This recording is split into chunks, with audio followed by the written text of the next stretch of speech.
नमस्कार, मी आरजे दिलीप. तू माझा किनारा या चित्रपटाची टीम आपल्यासोबत, म्युझिक टीम सोबत आपण काही दिवसांपूर्वी गप्पा मारल्यात, पण आता आपल्यासोबत स्टारकास्ट सुद्धा आहे आणि डिरेक्टर सर सुद्धा आहेत. तो welcome to big FM. Thank you so much. Bhushan, खूप दिवसांनी आपण भेटतोय, तर it's really nice to see you in person. Absolutely same here. कसा होता हा एक्सपिरियन्स सिनेमा करताना? खूपच छान, कारण सुरुवातीपासून जेव्हा क्रिस्टसना भेटलो तेव्हापासून त्यांचा साधेपणा खूप भावला. राईट. आणि जो साधेपणा त्यांच्या गोष्टीमध्ये सुद्धा आहे. बऱ्याच वेळेला जेव्हा नरेशन्स होतात पहिल्यालाच, आणि पर्टिक्युलरली एका दुसऱ्या राज्यातनं किंवा दुसऱ्या इंडस्ट्रीमधनं कोणी आलेलं असल्यावर खूपच असा एक हे आणला जातो की आम्ही खूप काहीतरी वेगळं करणार आहोत मराठीसाठी, मराठी इंडस्ट्रीसाठी. तर ते नसून त्यांनी खूप साधेपणाने गोष्ट सांगितली, आणि एक साधी सोपी गोष्ट आहे असंच, कुठेही त्याचा खूप जास्त एक आविर्भाव असा काहीतरी वेगळा आणून वगैरे काही गोष्टी नव्हत्या. आणि जे भावलं आणि गोष्ट ऐकल्यानंतर, त्याचबरोबर स्क्रिप्ट वाचल्यानंतर ते समोर आलं सुद्धा. तशीच एकंदरीत शूटिंगची प्रक्रिया सुद्धा तशीच चालू होती. आणि आज फिल्म बघतानाही तेच वाटतंय की तो साधेपणा जपलेला आहे. एका गोड कुटुंबाची गोड गोष्ट आहे, ज्याच्यात वडिलांचं आणि मुलीचं नातं आहे. त्याचबरोबर वडिलांचं स्वतः म्हणजे हा मुलगा जेव्हा एक वडील झालाय आणि त्याचं नातं जेव्हा उलगडत जात आहे त्याच्या मुलीबरोबरचं, त्याला त्याचे बाबा सुद्धा कळायला लागले. सो जे आपण बऱ्याच वेळेला म्हणतो की किंवा वडील म्हणतात बऱ्याच वेळेला, तू बाप झाला की तुला कळेल, तसं ह्याचं झालंय की तो बाप झालाय पण तरी त्याला गोष्टी कळत नाहीयेत. पण पर्यायाने परिस्थिती अशी एक एक घडत जाते की हळूहळू त्याला खऱ्या अर्थाने बाप होणं म्हणजे काय हे कळायला लागतं. सो एकंदरीत असा हा चित्रपट आहे, आणि छान सिंपल गोड गोष्ट आहे, आणि चांगला प्रयत्न आम्ही सगळे करत आहोत की लोकांपर्यंत पोहोचावं. So fingers crossed. वंडरफुल. किया, तुला मजा आली सिनेमा करताना? तुझा पहिलाच सिनेमा आहे हा? नाही. मग याआधी कुठला सिनेमा केला होता? सगळ्यांना सांग. बाप माणूस, हॅशटॅग तदेव लग्नम, मानापमान. माझ्यापेक्षा जास्त अनुभव आहे तुला. टोटल किती झाले तू त्या विषयी मला सांगत होती? बाप माणूस, मानापमान, हॅशटॅग तदेव लग्नम, आणि आता हा किनारा. अच्छा, मजा आली हा सिनेमा करताना तुला? मजा कुठल्या गोष्टीची आली? लोकेशन्सवर किंवा भूषण दादांबरोबर किंवा डिरेक्टर सर? काका, मी दादा का काका? काका डायरेक्ट बोललो. मी म्हटलं सुरुवातीला तिची आई आणि ती सांगितलं आणि त्याप्रमाणे ती मला दादा हाक मारत होती. भूषण, मी म्हटलं नाही, म्हटलं मी नाहीये दादा, मी माझे सगळे भाच्या सगळ्या म्हणजे आता मामा काका झालोय. तर म्हटलं बिंदास बाळा, मला काका म्हण. भूषू काका आहे तिचा मी. सो बिंदास काकाच म्हणत असतो. कितवी? सगळ्यांसोबत मजा आली ना? तू कितवीत आहेस? तिसरी, त्यात चौथीत चालते. मग मोठं होऊन ऍक्टिंग मध्येच करिअर करायचंय का दुसरं काही ठरवलंय अजून? ऍक्टिंग मध्ये आवडतं तुला?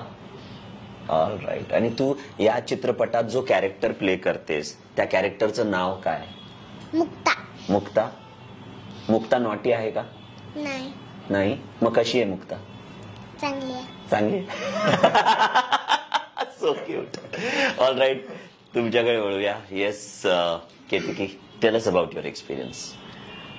It was really nice because the entire team, as you know, like very simple people, want to create something meaningful. Right. I met Christus in T Villa Cafe. Okay. In Ville Parle. अच्छा. So to talk about the role. To talk about the film. हाँ. और वहाँ पे गए, हम लोगों ने film के बारे में इतनी बात की कि बिल भरना ही भूल गए. अच्छा, और पीछे भाग के आए क्या वो लोग? नहीं. अच्छा, वो भी भूल गए. I think they must have liked the storyline. I think so. When he was narrating to you, वो involve हो गए. उनको लगा ठीक है जाना. मतलब उनको लगा कि कुछ तो ये क्रिएट कर रहे हैं लोग, इनको ज्यादा डिस्टर्ब नहीं करना. वो आए नहीं, बिल दिया, हम लोग वैसे, इनको लगा मैंने पे किया, मुझे लगा इन लोगों ने पे किया. अभी लाइक लास्ट वीक हम लोग बात कर रहे थे, and then we got to know that कि दोनों ने भी बिल नहीं. इतना लेट रियलाइज हुआ ये? या आई थिंक आप क्या कर सकते हैं कि मूवी प्रीमियर के टिकट्स उनको एटलीस्ट भेज दीजिएगा। यस सुरुवात तिकडनं झाली म्हणजे और तभी मैं सोचू कि जब भी मैं वहां पे, मतलब मोस्टली वो मेरे घर के पास में था विले पार्ले में, तो मी हिंदीत का बोलते आय डोंट नो हिंदी हो तुम्ही क्या? हिंदीचा नाही तुम्ही हिंदी बोलल्यामुळे मी हिंदीचा ट्रॅक चेंज केला। ओके हाँ तो अनेकदा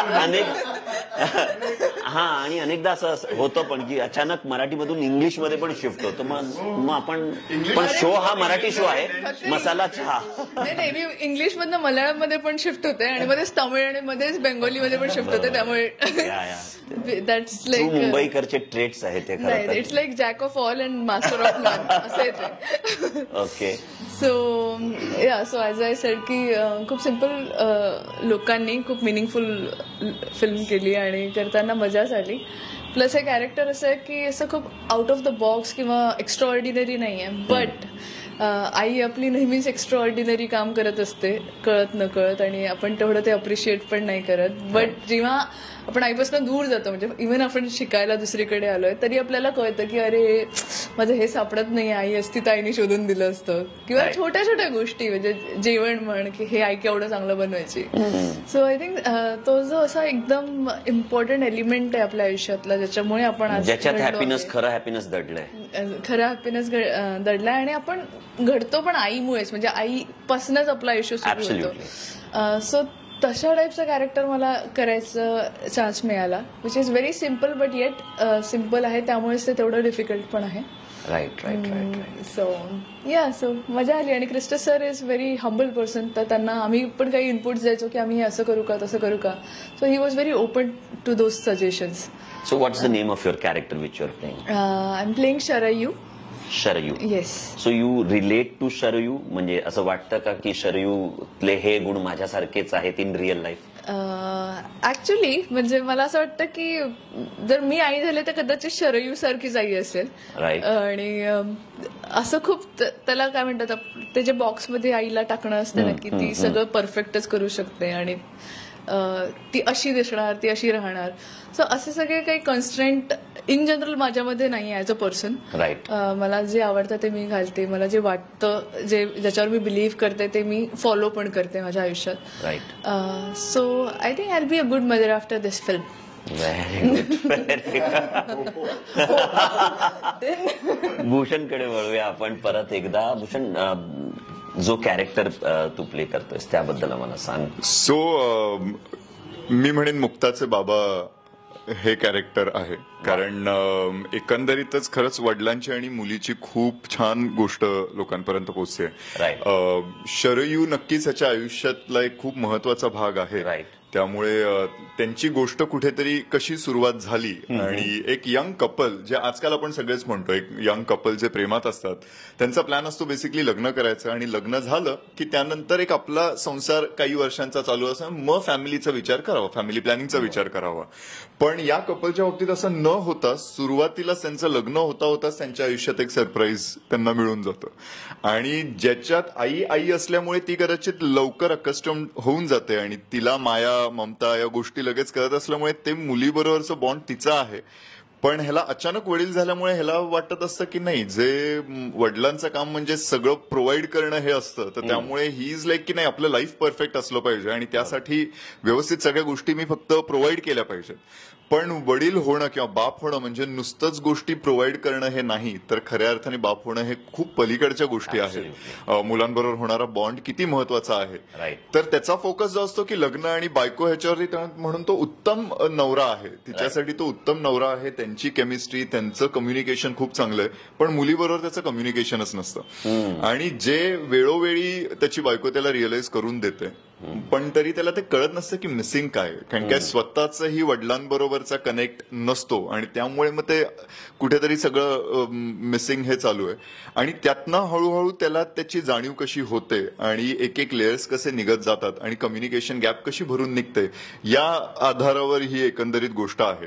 नक्कीच एवढी साधी सोपी नाहीये, कारण त्याच्या चॅलेंजेस इक्वल आहेत. येस, कारण काय ते इन्सिडेन्सेस एक एक जे होतात, कारण काय बऱ्याच वेळेला आपल्याला वाटतं कम्युनिकेशन म्हणजे नुसती भाषा नाही, जसं आपला आपला आता विषय निघाला, तर भाषा कुठली असो पण मेन कम्युनिकेशन जे असणं गरजेचं आहे, ज्याच्यात अक्रॉस पोस्ट. राईट. आणि ट्रेलरमध्ये जे दिसतंय, कारण की एका पॉइंटला ती काहीच बोलेनाशी होती, की ज्याच्यात साईन लँग्वेजनी बोलायचं होतं, पण तेही की is this even a mode of communication का ऍक्च्युअल थॉट्स, भावना पोचणं गरजेचं आहे आणि ते कनेक्ट होणं गरजेचं आहे. तर या ह्याच्यावर फिल्म आहे आणि it had very different shades, कारण सुरुवातीला एक्झॅक्टली नाही, थ्रू आउट द फिल्म त्यांची गोष्ट सुद्धा दिसत जाते. त्यामुळे दोघं यंग असतानाचे अगदी जे सुरुवात त्यांची झाली त्याची एक फेज आहे, त्यानंतर आयुष्यात हे आलं, सरप्राईज आल्यानंतरची एक मॅच्युरिटी आहे, आणि त्यानंतर आयुष्यात खूप मोठं संकट आल्यानंतरचं एक वेगळं त्यांचं आयुष्य सुरू होतं. त्यामुळे इट हॅड मेनी लेयर्स, आणि somehow as an actor I feel blessed की असा रोल प्ले करायला मिळणं, बिकॉज इन रिअल लाईफ अजून मी लग्न नाही केलं आणि बाप नाही झालोय, तर त्यामुळे ते न होता I am able to live a father's role. So त्याने वॉज लाईक की great, I get to live this without actually being a father. So yeah actually literally, so that was really good. आणि तो bond KIA बरोबर खूप चांगला झाला. ती अप्रतिम ऍक्ट्रेस आहे. म्हणजे या फिल्ममध्ये जर सगळ्यात चांगलं कोणाचं काम झालं असेल, नॉट इव्हन जस्ट फ्लॅटरिंग इट, तुम्ही बघितल्यावर पण तुम्ही म्हणाल तिने सुरेख काम केलंय. तिची जी मॅच्युरिटी आहे, she is a thorough professional, आणि ते लहानपण पण तिला स्विच ऑन स्विच ऑफ जमतो. Right now also if you give her some character, की हे कॅरेक्टर आहे म्हणून हे करायचंय, म्हणजे इव्हन इंटरव्ह्यूला यायच्या आधी तिला जर सांगितलं असं हे कॅरेक्टर आहे, तिचं एज असं असं आहे आणि आता असं असं झालं, आणि तिला गोष्टी बोलायचं, ते ऑटोमॅटिकली गोष्टी क्रिएट करेल. सो चाट पडलो आम्ही, म्हणजे त्या ऍक्शन रिॲक्शन ज्या लागतात कम्प्लीट. म्हणजे एक किस्सा मला सांगायला आवडेल, जो आमच्या गाण्यात सुद्धा आहे, की एक पॉइंट असा येतो की केक भरवायचा आहे तिला मी, आणि जर द सीन वॉज मॉन्टाज आपण गाण्यासाठी करतो म्हणून, की बाप मुलीला केक भरवतो, आणि ते तिला लक्षात आल्यानंतर एखादी मुली की भरवल्यानंतर तिचंही आपणहून की समोर केकचा तुकडा आहे तर मीही बाबांना भरवलं पाहिजे. The scene is also such, तर तिला काही ते कोणी न सांगतात ते असल्यानंतर तिने तो छोटासा तुकडा उचलला आणि तिनेही बाबांना भरवलं. एव्हरीवन इज लाईक की हे कळतंय कसं, की सांगितलं मला एवढंच सांगितलं केक खायचा आहे, त्याच्यात नसून she understand the character and what the character would do. Right. So hats off. क्या बात है, क्या बात है. Future superstar. क्रिस्टस सुपरस्टार है. सो सेम सॉन्ग पे पूरा कोरियोग्राफी ऑलमोस्ट. राइट. एक कॉफी शॉप का एक एंट्री थे, वहां से एंड तक गाना एंड तक इनके कोरियोग्राफी थे. राइट. सो कैमरामैन बोला सर अभी कट करना पड़ेगा. मैं बोला नहीं, एक बार जाने दो जाने दो जाने दो. एवरीथिंग दोनों मिलके कंप्लीट कर दिया वो सॉन्ग को वन शॉट पे.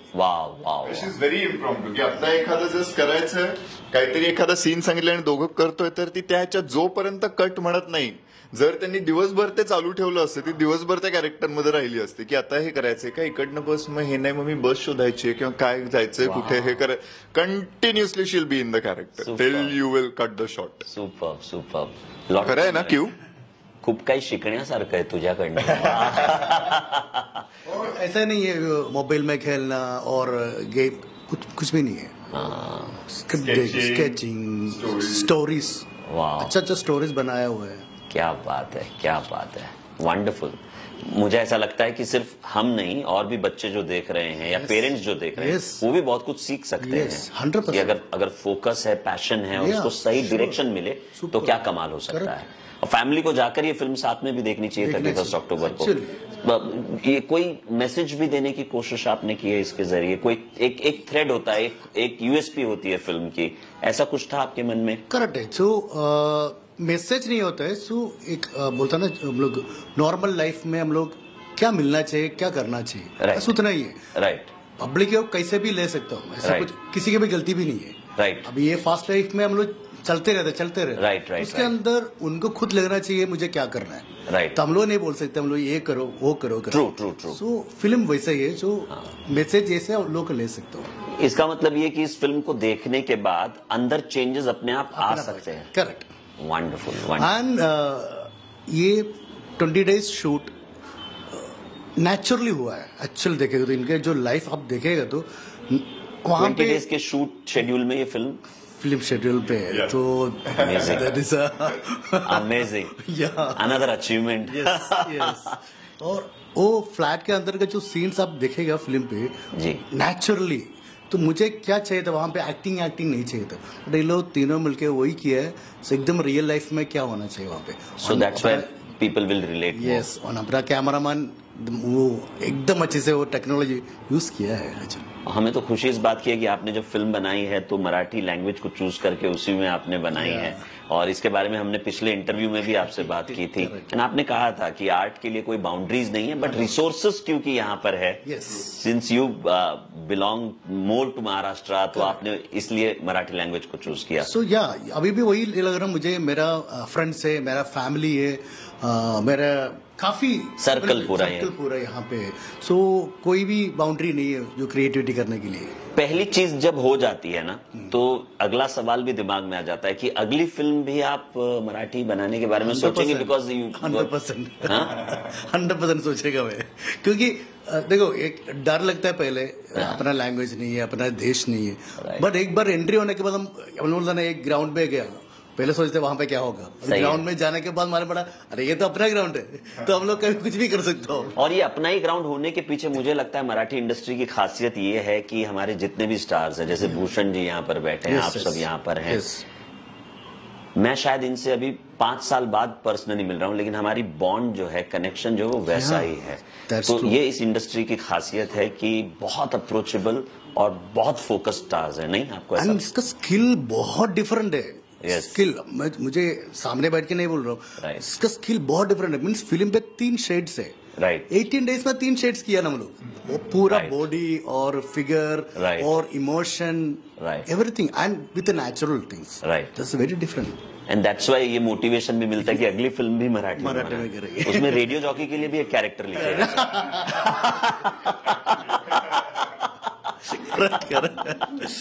यहाँ पर तीनों कलाकार हैं, कौन सी क्वालिटीज आप बताना चाहेंगे? एक एक करके शुरू करते हैं। आउट ऑफ 10 है एक्चुअली। आउट ऑफ 10 है। But you know every individual के हिसाब से, लेट्स स्टार्ट विद हर। क्या अच्छा लगा आपको इनके काम में? नहीं, ऐसा भी मुझे है ना, जो फोर्सफुली नहीं बोल सकता, क्योंकि ये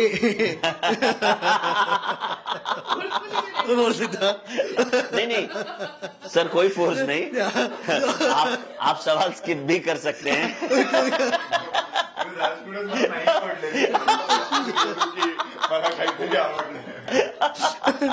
ओके, सो एक कैरेक्टर का जो 100% जस्टिस दे हैव डन। हाँ, सो इसलिए एक जगह पे वो लोगों ने बेस्ट एंड बेस्ट मेरे लिए दिया है, क्योंकि मेरा कमी मुझे पता है। हाँ, और मुझे ये पता है यहाँ पे एज पर द स्क्रिप्ट और स्क्रीन प्ले कहाँ तक होना चाहिए, पर वो बैरियर को ऊपर आ गया तो फिर मुझे कुछ नहीं बोल सकता। राइट। वो मेरा सेटिस्फाइड है। तो all over the character are very good, wonderful, 100 and 100. फिर भी forcefully नहीं है।